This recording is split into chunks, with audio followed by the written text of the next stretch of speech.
마땅히 행할 길을 아이에게 가르치라. 그리하면 늙어도 그것을 떠나지 아니하리라. 아멘. 한 절이니까 우리 같이 한번 다시 읽습니다. 마땅히 행할 길을 아이에게 가르치라. 그리하면 늙어도 그것을 떠나지 아니하리라. 아멘. 놀랍게도 이 본문 말씀은 쓰여지던 시대는 사실은 지금으로부터 어쩌면 1000년, 어쩌면 그보다 더 2000년 그때 쓰여진 말이에요. 그때 쓰여진 말. 그게 오늘도 그 말이 살아 있어서 이렇게 오늘 우리가 같이 이 말을 가지고 나누는 거예요. 정말 신기하지 않습니까? 그런 말씀들이 우리에게 남아서 계승되고 있다는 거죠. 그게 신앙 안에서 교회를 통해서 계승되고 이어지고 있거든요. 여러분들이 부모로 자녀와 함께 가정을 이루어 살아간다고 하는 것은 특별히 성경에서는 그것을 계승하고 이어가던 그런 가정들이었습니다. 없어지지 않는 거예요, 그게요. 저도 말씀을 읽고 설교를 준비하면서도 생각했어요. 정말 신기하다. 그 시절 쓰여졌던 말을 오늘날 우리가 다시 하고 그 말이 오늘날에도 일리가 있고 영향이 있고 효력이 있다는 거죠. 그래서 우리가 성경의 말씀을 그냥 좋은 말씀이라고 하지 않고 살아있는 말씀이라고 하죠. 또 어떤 분들은 생명의 말씀이라고 합니다. 정말로 그 하나의 말씀이 우리의 생명을 지키기도 하고 붙들기도 하죠. 오늘 제목을 가르치라 그랬는데 누가 뭐래도 오늘날 대한민국이 이만큼 된 것은 평가는 각자 다 달라요. 그래도 어떤 수치에 의해서 세계 가운데서 이만큼 살게 된 것은 그 중에 여러 가지 요인들이 분명히 있습니다. 그런데 그 중에 특별히 한국에서 교육을 빼놓을 수 없습니다. 지대한 영향을 미쳤죠. 여러분들이 부모님들이 아마 그런 혜택을 받고 자란 여러분들이 있을 거예요. 부모님들이 모든 것을 쏟아부어서 시골에서 닭도 키우고 소도 키우고 돼지도 키우고 그래서 다 이것저것 팔아서 공부시킨 사람들이, 여러분 그런 나라가 흔치 않아요. 교육열이라고 하죠. 그 부모님들의 그게 없었으면 오늘날 여기 없을 사람이 많습니다. 이렇게 살 수 없는 사람이 많죠. 저 역시 그런 혜택을 받고 자란 세대 중에 하나죠. 그런데 특이하게 다른 것에다가 그렇게 하지 않고 교육에다가 그렇게 교육열이 교육열 때문에 문제도 있죠. 그러나 오늘날 우리가 이만큼 살아가는 거에 있어서 우리는 다시 한번 생각해야 할 필요가 있습니다. 가르치는 일에 오래전에 필리핀 선교 가고 할 때 그 쪽에 조금지 어떤 그 지도자급 되는 어떤 젊은이가 하는 말이야. 대한민국이 부럽다는 거죠. 두 가지 얘기했어요. 하나는 민주주의가 발전하는 게 부럽다. 또 하나는 교육에 대해서 부럽다. 필리핀 그게 안 된다는 거예요. 그런 생각을 가지고 있는 분이 있더라고요. 그냥 가르친 것, 그냥 교육을 받은 게 아니라 대한민국이 달라진 거죠, 여러분요. 달라진 겁니다. 그런 나라가 세계에 흔한가? 일부 예배 때도 비슷한 말씀들을 나눴는데 어디서 제가 봤어요. 대한민국 전 국민이 고등학교 졸업한 나라. 약간 과장했어요. 제가 봐도 과장했어요. 그런데 그 정도 퍼센트가 있는 나라는 없는 거예요. 전 세계에 없다니까요. 안 믿으시는 것 같아. 없어요, 진짜요. 그리고 대학 진학률이 가장 높은 나라. 거기에 대해서 평가는 여러 가지를 해요. 그러나 여러분 그게 결코 작은 게 아니거든요. 제가 가끔 이런 얘기를 할 때마다 신곡교회 얘기하잖아요. 신곡교회 할머니들 중에는요 한글을 못 깨우친 분들이 많이 있어요. 그 동네는요. 그런데 어떤 권사님은 당당하게 그렇게 말하더라고요. 목사님, 나는요 교회 다니면서 한글 깨우쳤어요. 할렐루야. 그러면 그때 한글 교실을 했느냐? 아니에요. 그런 거 하지 않았어요. 교회 나와서 계속 설교 듣고 계속 성경 읽고 예배 시간마다 따라 읽고 같이 읽고 그러다가 한글을 그냥 깨우치신 거예요. 놀라운 거예요. 여러분들은 다 한글을 할 줄 아니까 그게 아무것도 아닌 것 같잖아요. 혹시 난 한글을 아직 잘 모른다. 여러분 한글을 모르면 길에 나가서 다른 나라 온 것처럼 아무것도 안 보이는 거예요. 다른 나라 가면 여러분 간판이나 이런 데 쓰여 있는 거 알아보나요, 여러분요? 어디가 어딘지 구별 안 돼요. 한글을 모르면 그런 일이 벌어지는 거예요. 정말 그런 점에서 저는 세종대왕에게 늘 감사합니다. 우린 나가면 다 알아볼 수 있잖아요. 물론 요즘은요 영어로 된 간판이 많아서 좀 힘들어요. 왜 자꾸 영어로 간판을 쓰는지는 모르겠는데 어쨌든 뭐 이유가 있어서 하겠죠. 그런데 그분들은 교회를 통해서 한글을 배운 거예요. 교회가 그분들에게는 학교기도 하고 그분들의 인생의 은인인 거죠. 교회가요. 여러분들 오늘날 우리 한국 교회, 한국 이 사회 교육에 대해서 많이 얘기하잖아요. 저도 많이 생각합니다. 많이 힘들죠. 우리가 이전에 우리는 한국은 문화권이 좀 우리의 문화예요. 지식교육이나 이런 건 학교에서 다 담당했어요. 그리고 인성교육도 다 학교에서 한다고 믿었어요. 그래서 그렇게 다 보냈죠. 그리고 예절이나 이런 것들은 집에서 가르쳤어요. 그런데 오늘날은 많이 좀 달라졌어요. 학교에서 인성교육을 가르치는가 성품 이런 거를 신뢰한 사람이 있을까요? 지금요? 안타까운 일이에요. 정말 안타까운 일이에요. 어떤 분들은 선생님들이 그러면 안 된다고 막 그러더라고요. 근데 저는 그렇게 말할 수 없어요. 그분들도 힘들거든요. 이 우리나라 환경이 이렇게 된 거죠. 정말 안타까운 일이라고 생각해요. 그래서 예절을 이제 거의 그때나 지금이나 집에서 가르치는데 요즘 부모님들이 이제 예절도 잘 안 가르치는 것 같은 이런 환경이 된 거예요. 그런데 우리가 다 아는 거예요. 여러분들이 부모로서 자녀에게 그런 것들을 가르쳐 놓은 것과 안 가르친 것은 나중에 큰 차이가 있습니다. 어쩌면 교회는 여러 가지를 가르칩니다. 당연히요. 교회에서 가르치는 일은 빼놓을 수가 없는데 물론 교회는 신앙교육합니다. 그런데 아이들의 성품이나 인성에 대해서 인격에 대해서도 가르칩니다. 그런 점에서 어떻게 보면 한국 교회가 이것이 이 세대에 해야 될 일 아닌가 하는 생각을 합니다. 옛날처럼 가르치라는 건 아니에요. 옛날에 가르친 건 가르치는 방식에 오늘날 볼 때 조금 문제가 있었어요. 강압적으로 했어요. 그때는요. 좋은 거니까 해야 된다고 그랬어요.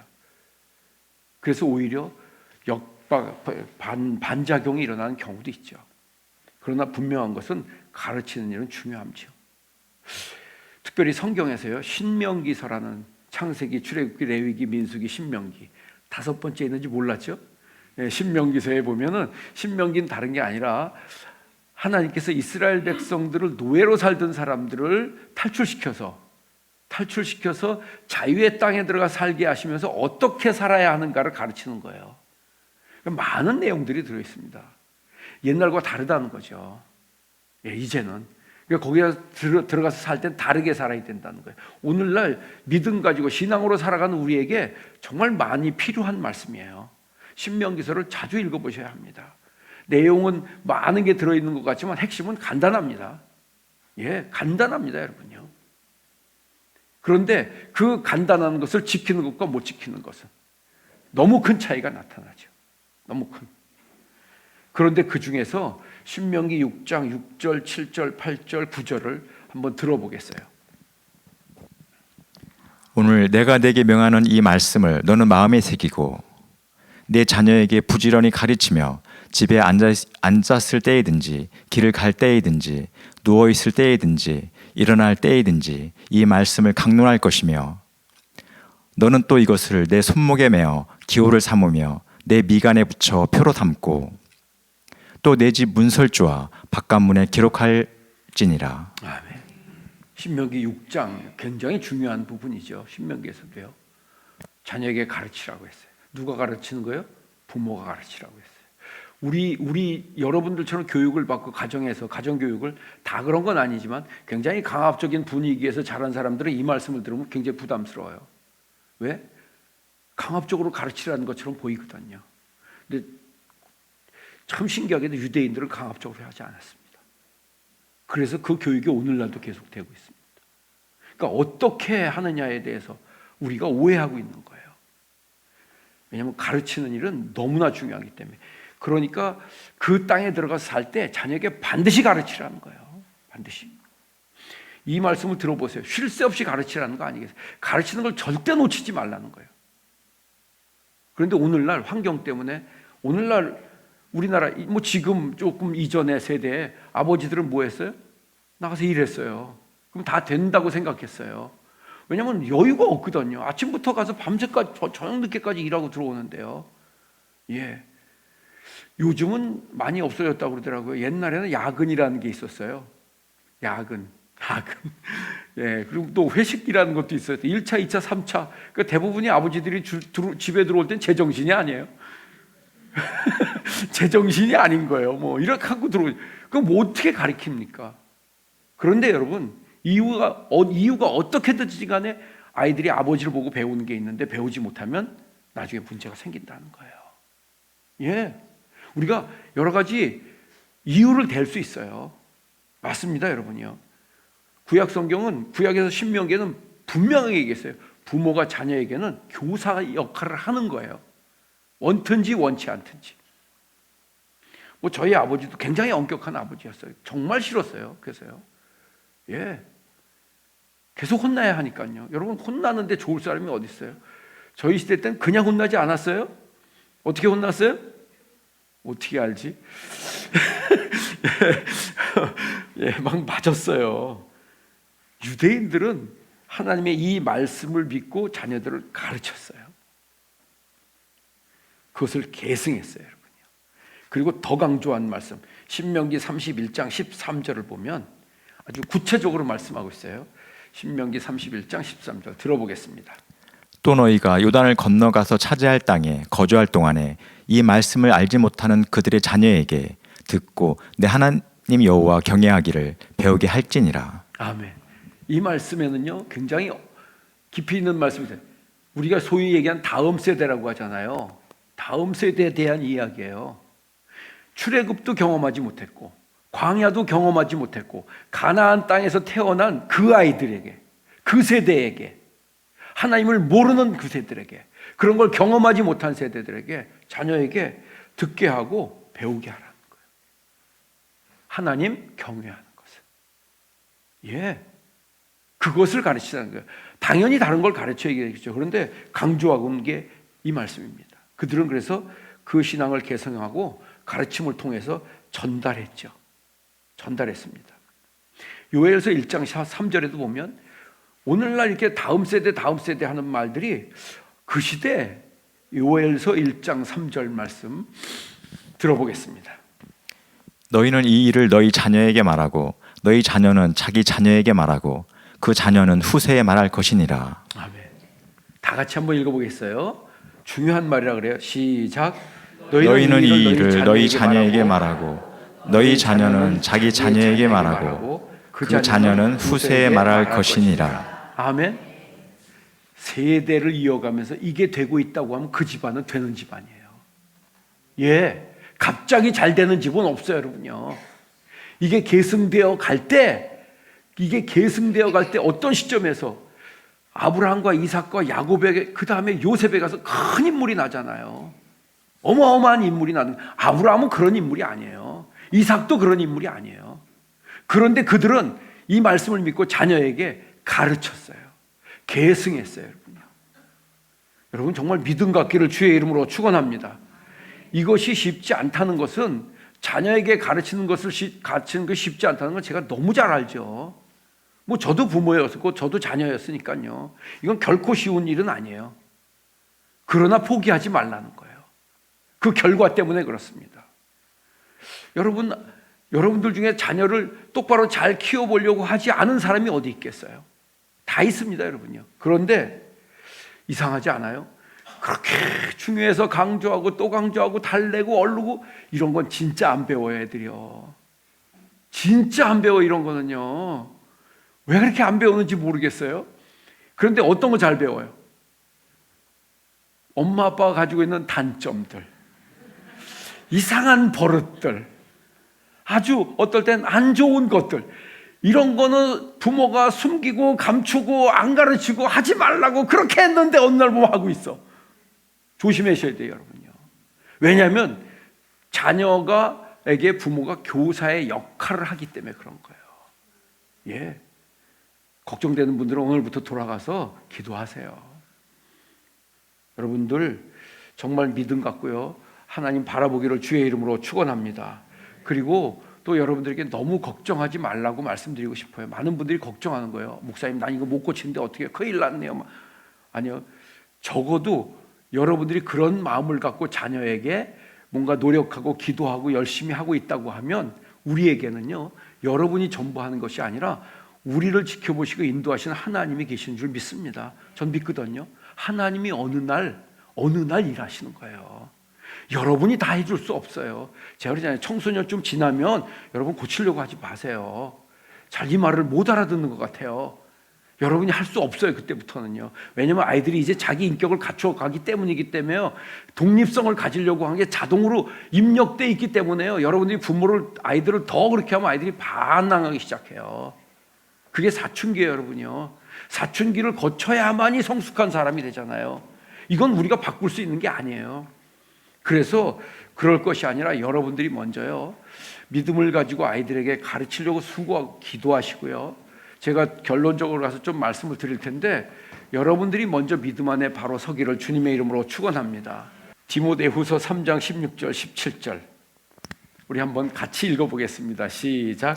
모든 성경은 하나님의 감동으로 된 것으로 교훈과 책망과 바르게 함과 의로 교육하기에 유익하니 이는 하나님의 사람으로 온전하게 하며 모든 선한 일을 행할 능력을 갖추게 하려 함이라. 아멘.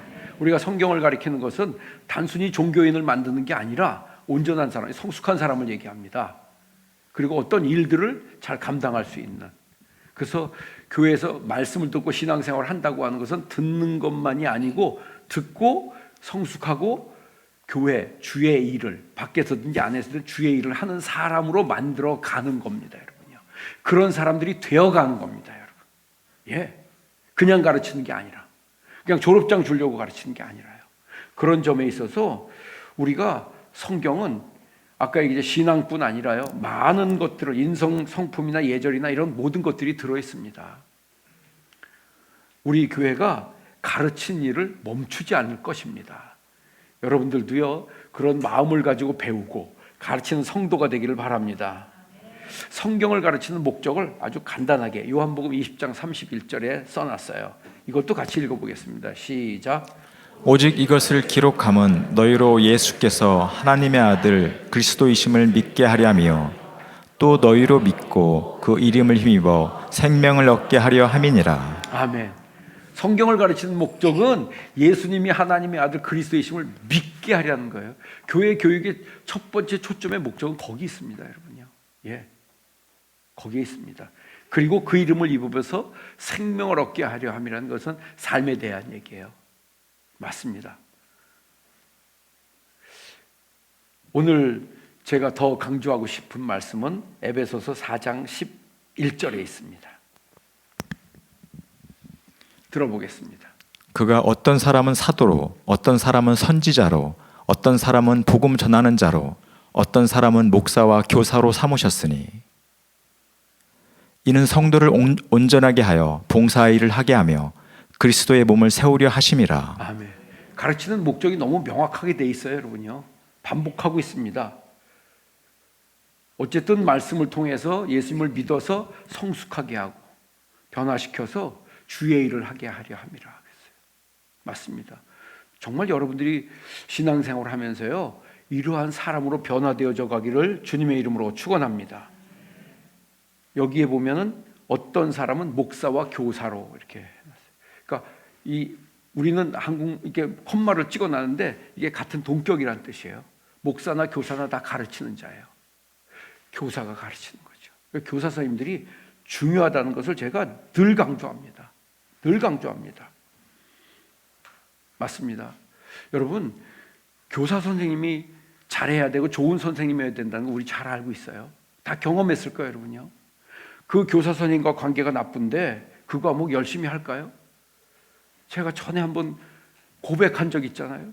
고등학교 시절에요. 있던 과목인데 그 선생님이 첫 시간에 저를 뭘 시키더니 저를 또 혼냈어요. 그래서 그 과목을 끊었어요. 그때 앞뒤가 있어요. 그냥 끊었어요. 그때요. 그냥 끊었어요. 그냥. 예. 누가 손해요? 제가 손해요. 그래도 끊었어요. 이게 어린 아이거든요. 정말 교사가 중요하다는 거죠. 여러분들이 아이를 가르치는, 성경을 가르치는 모든 것을 하는 교사는 아니에요. 교회에서는 교회 학교 교사가 가르칩니다. 여러분들이 해야 될 몇 가지를 같이 이야기하고 말씀 정리하고 기도하려고 하는데요. 그래서 여러분들이 아이에게 도움이 되고자 한다고 하면 교사와의 관계가 좋아야 합니다. 교사와의 관계가 먼저 좋아야 합니다.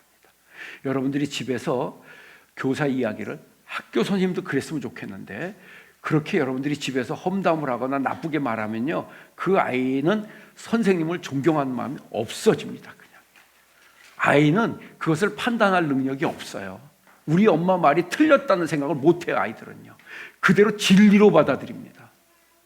그 아이가 학교 가서 그 선생님 쳐다볼 때 어떻게 하겠어요? 요즘은 그냥 다 말하잖아요. 아이들이요. 요즘 학교에서 자꾸 문제가 생겨서 뭐 선생님에게는 어떻게 했다 어떻게 됐다, 진원지가 어딜 거라고 생각하세요? 저는 거기서 시작됐다고 생각합니다.